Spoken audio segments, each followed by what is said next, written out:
This is Arise News. We interrupt this program for a live event. We pay attention. You know, there were times in the olden days when all members of political parties have membership cards. They pay dues. They pay attention to how their money is being spent. They pay attention to the recruitment of those who will contest for elections. Let me give you another personal example. My son decided that he's going to run for House of Representatives the last elections. And I told him, well, I can't help you much, but I hope the family name will not hurt you. He went there.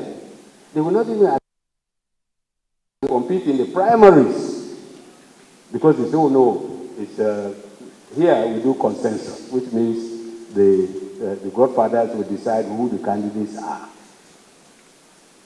So that is the experience of not paying attention to party, the organization of political parties in our country, and yet they are the ones that will put up candidates for elections. So it seems to me very clear that this is an area we have neglected and we have to address. Then the urgent adoption of proactive measures, including specific quotas if necessary, and for limited time to redress the scandalous underrepresentation of women in national politics and governance, including elected officials at all levels. I am scandalized that 36 states in Nigeria, not one has managed to elect a female as governor. Interestingly enough, the two states that have come closest to electing female governors are in the north, Adamawa and Taraba states. It didn't happen, but nearly happened. Now, yet, you would think that, particularly in the southern part of Nigeria, high level of education, enlightenment, and so on, that's where it should come from. And a nation that does not give parity or equality to the women to advance is shortchanging itself. And my own experience too, as head of the UN peacekeeping operation in Angola, and therefore, when there is problem, guess who suffers the most? The women and the children. Now, how come we ask them to put back together structures, families that are broken, but we are not trusting them in the governance of our country? I believe this must change. Also, a much greater attention has to be given to constitutionalism in order to ensure that the operators of the Constitution spread through the three arms of government and the three layers of our federal system, not only under the spirit of the Constitution, but play by the rules of government embedded in it. There is no perfect Constitution anywhere in the world. It is through political education, mutual respect, and a commitment to the rule of law that constitutions are made to work for the common good and for the purposes of checking excesses in the exercise of power. We had a friendly banter with Chief Emeka and Anyaoku. And one thing I learned early is never to disagree with Chief Emeka and Anyaoku, because sometimes you find if you disagree with him, you'll be in trouble to defend your position. And my position was that much as the change of constitution is imperative, what is more important is constitutionalism. That is the commitment to actually operate the constitution. The UK has no constitution, but constitutionalism exists there, a rule of law. You know, Cuba has one of the shorter constitutions, but the governance issues are there. So constitutionalism should go along pari passu with the demand for a new constitution. Because you can have the constitution, which is just a piece of paper in the end. And one of my favorite professors in the university, Lou Enkin, at Columbia University, he wrote a book, How Nations Behave. In other words, there are some nations that are law-abiding, and there are nations that are not. What makes, in those countries that are law-abiding, why are they law-abiding? Because they are reward for abiding by the Constitution, and their punishment, assured punishment for those who do not. So constitutionalism, commitment to the rule of law, equal treatment, fairness, equity, justice, that is the environment that will make sure that whoever we elect through our Constitution actually act to implement the spirit and the letters of the Constitution. Your Excellencies, fellow compatriots, ladies and gentlemen, I know that I've taxed your patience I also know that these ideals that I've been talking about have been espoused in different forms and on different occasions, but no less our esteemed Chief Anyaoku. Let me therefore end by commending him for his leadership and foresight, and by commitment to translate all these ideas into practice. And by the way, nobody is going to give us good governance. We have to demand it with the people. We have to organize. All of us, young and old, men and women. And so I pray along with you that we may continue to benefit from Chief Emeka's wisdom, his leadership for many years to come. Thank you for your kind attention. Thank you so much. Thank you. Ladies and gentlemen, the applause can be better. We can do better than that. Thank you. The keynote speaker for today, Professor Ibrahim Gambari. God bless you, sir. Thank you. Thank you. Please, you may now sit down. And which will be in 4 weeks. That's a month that the whole see my helplessness. These are only 3 people working with me in less than 3 months at the pace we are going.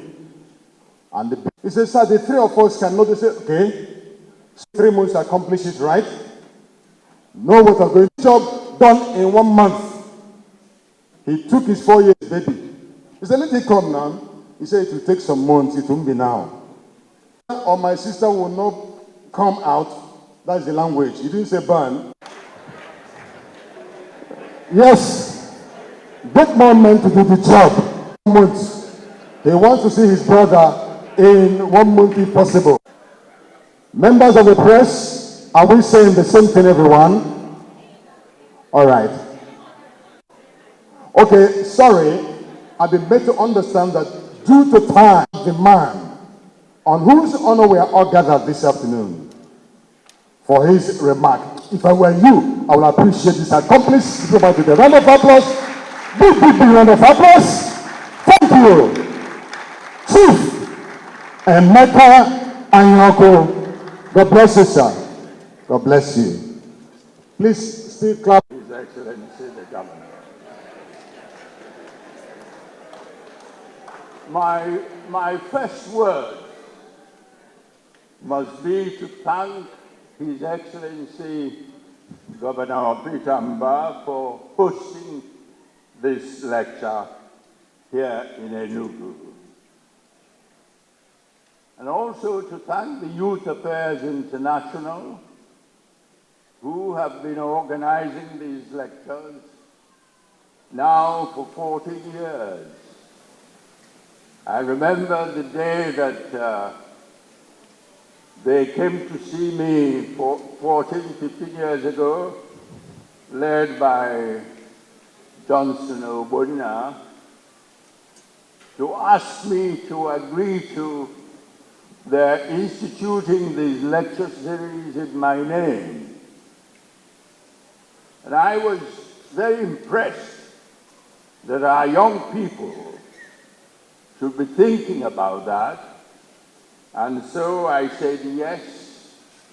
And they told me that their intention was to get state governors to host the lectures. The first lecture was hosted by Governor Fashola in Lagos. The second one was hosted by Governor Peter Obi in Oka, because I'm from Anambra State.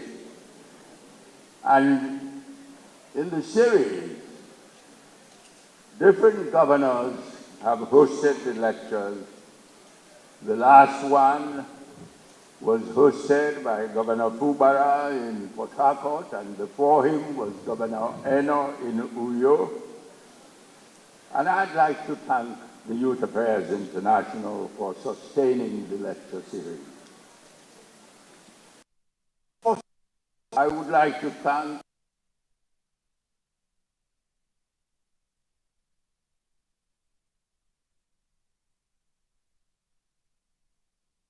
chair this lecture.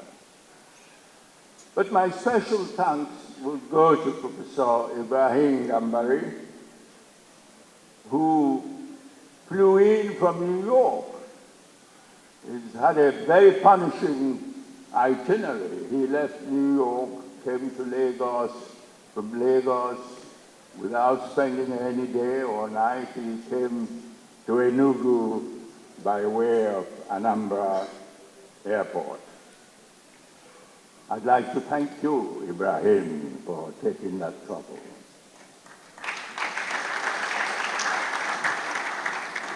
I must say that I'm delighted that the venue for this year's lecture is here in Enugu. And that the host is Governor Peter Mba, who, from all I had read before coming here, and more importantly, from what I saw yesterday, I was taking around yesterday, I hope he would allow me the privilege of describing him as a truly performing governor.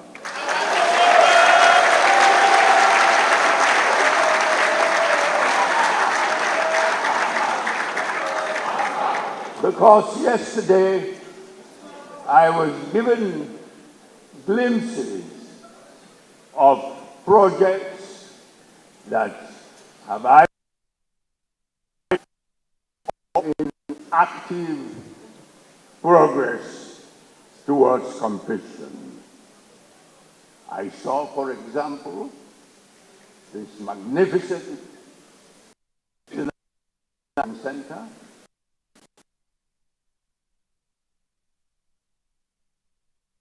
buses at Opera Square. I saw the Green School at the Technical College,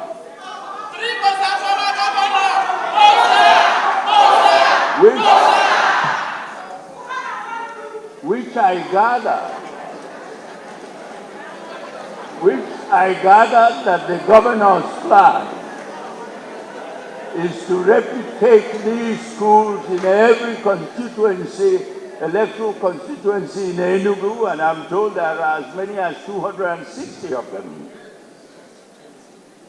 I was also able to visit a modern, state-of-the-art bus station, the Holy Ghost Terminal, too.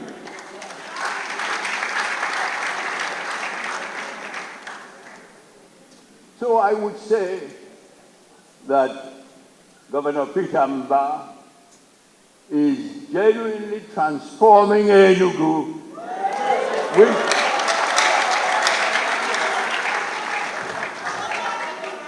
which used to be described as civil service town and city, transforming it into a hub of industrial, educational, and agricultural innovation.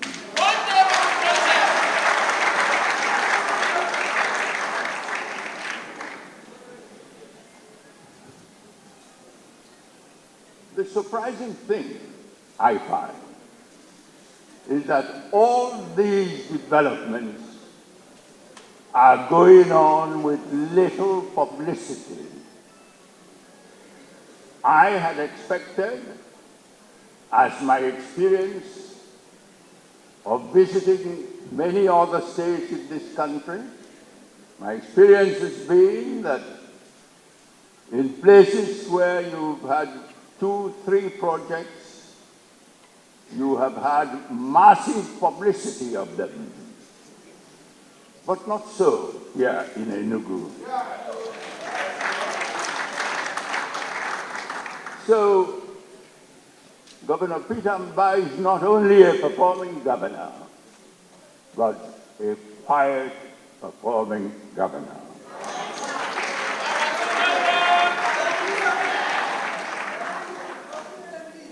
And now, if I may briefly come to the lecture, Professor Gambari has given us glimpses of his erudition and immense experience in national and international diplomacy. I would like very briefly to touch on good governance in our country. And here I would say that I align myself very much with what our chairman said in his opening speech about restructuring the Nigerian governance system. Because at my age, I am now 92.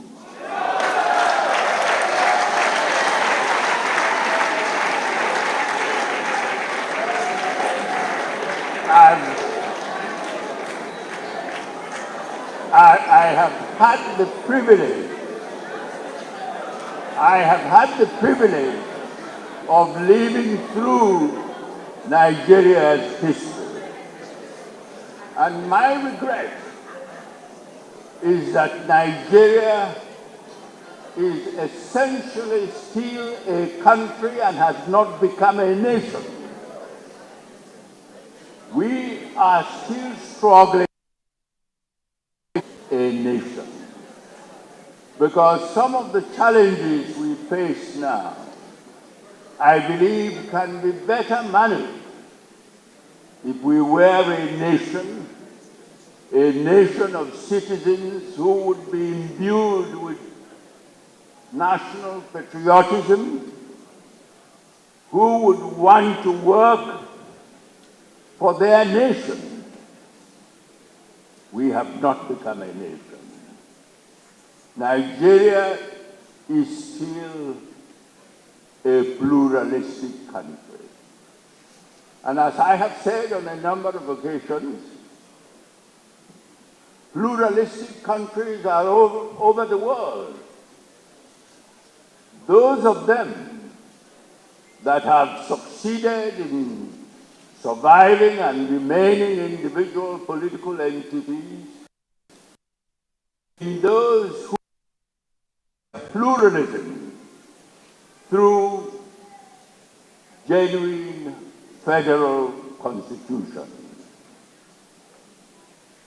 And those pluralistic countries that fail to address their pluralism through genuine federal constitutions have disintegrated. If I may give you just a few examples. India, Canada, these are pluralistic countries. India has survived for about 5,000 years or more. Canada, whose pluralism was seriously challenged in 1968, has survived because it addressed its pluralism through a genuine federal constitution. But those pluralistic countries that failed to so address their pluralism have disintegrated. If you think of Yugoslavia, that existed for almost 100 years, it disintegrated into 7 independent states. If you think of Czechoslovakia, that's one country for about 100 years, Czechoslovakia separated into 2 states, of the Czechs and the Slovaks. And then if you think of those coming nearer home here in Africa, think of Sudan. Sudan existed as over a century, for over 3 centuries. But Sudan disintegrated into Sudan and South Sudan. So I have been quite consistent in advocating for a new democratic constitution for Nigeria which addresses our pluralism. Because the constitution we have at the moment, the 1999 constitution, as amended, does not address our pluralism. This country was more peaceful and was developing faster in the first 6 years of our independence. Why was it so?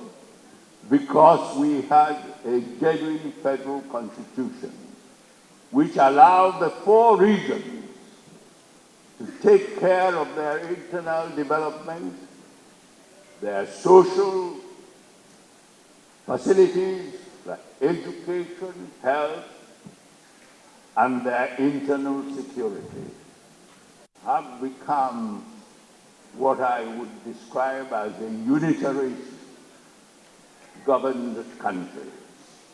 And there lies our biggest challenge, because the constitution we have at the moment puts the center at the apex of the nation, and the federating units, which in the days of Sir Ahmadu Bello in Kaduna, Michael Opara here in Enugu, and Obafemi Awolowo in Ibadan, and Denis Osadebe in Sabah. The country was developing through healthy competition between the regions. The security, internal security, was assured. I remember that in 1955, a colleague of mine, Jide Alo, and myself, we were on the Ibadan, traveled by road from Ibadan to Maiduguri using trucks. There were no buses then. We were passengers in trucks, in lorries, they were called, without any bother about it. In 1962, my wife and I drove from Ibadan. We left Ibadan at 7:30 p.m., coming to the east. We got to Akure just before midnight, spent the night, and then the next morning we went to Asaba and crossed the river Niger by the ferry. The ferry was what ferried the cars and people across because the bridge had not been built, without any bother at all about insecurity. But now, can you do that? I'm afraid I would advise you not to attempt it, because you might be kidnapped on the way, or armed robbers might get at you, and the so-called bandits, and I advisedly use the word so-called bandits, would get you. So, ladies and gentlemen, I would say that good governance is possible and should be possible if the fundamental, the ground norm, that is the Constitution, allows and encourages good governance.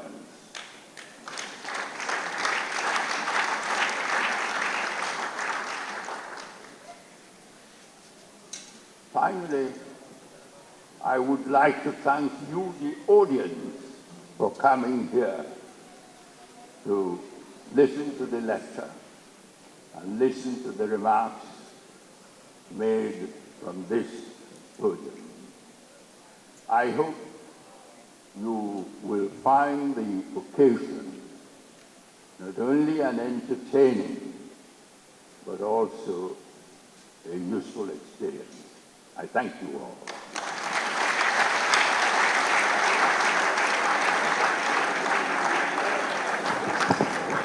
We can all do better. Even the Bible says, give honor to whom honor is due. We celebrate an accomplished diplomat, one of the icons of Nigeria, a proud son of Igbo land. God bless Chief Emeka Anyaoku, the former Commonwealth Secretary General.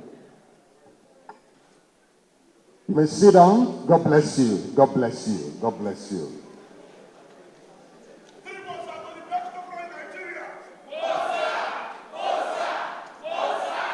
Thank you. Right now, we are exactly 5 minutes behind 1. That is to say that the clock is ticking. I'd like to invite for the closing remarks, and of course to say the closing plan, Anike, Pastor beloved Dan Anike, for the closing prayers.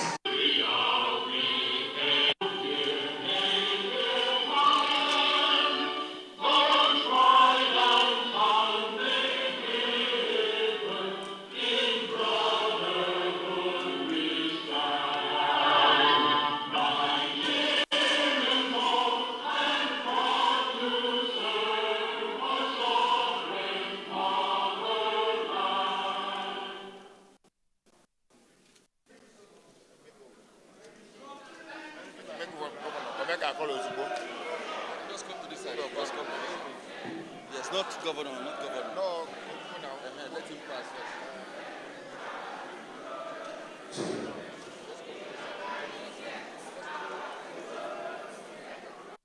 Yes. Chairman of Brown and Brown. Okay, tell us what do you make of this lecture today? Great, great, great.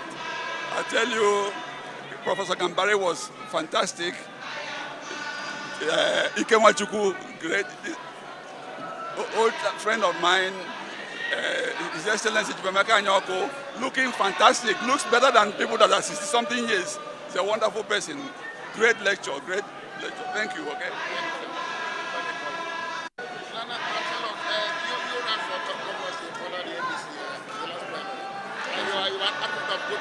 Such an important lecture.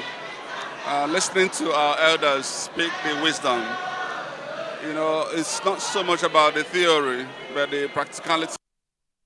It is about going to the foundation. You don't get good governance by accident. It's by design. We need to orchestrate it. We need to architect it. And the starting point of it is making sure that we restructure this country.